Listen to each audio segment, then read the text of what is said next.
మాజీ మంత్రి ముద్రగడ పద్మనాభం కన్నుమూశారు. అనారోగ్యంతో హైదరాబాద్ మాదాపూర్లోని ఓ ఆసుపత్రిలో చికిత్స పొందిన 73 ఏళ్ల పద్మనాభం కాసేపటి క్రితం తుదిశ్వాస విడిచారు.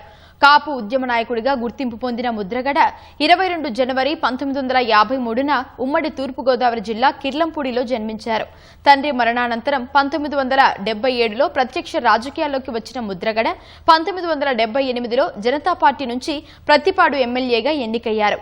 1982లో తెలుగుదేశం పార్టీలో చేరిన పద్మనాభం 1983, 1985, 1989 ఎన్నికల్లో ఎమ్మెల్యేగా గెలిచారు.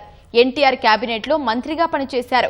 తర్వాత మంత్రి పదవి పార్టీకి రాజీనామా చేసి కొత్త పార్టీ పెట్టిన ముద్రగడ ప్రజారక్షణ సమితి, తెలుగునాడు పార్టీలు ప్రారంభించారు. 1999లో కాకినాడ ఎంపీగా గెలిచిన ఆయన కాపు రిజర్వేషన్ల కోసం దీక్ష చేశారు. 2016 తునిలో కాపు ఐక్య గర్జన సభ నిర్వహించిన ముద్రగడ 2024 ఎన్నికలకు ముందు వైసీపీలో చేరారు.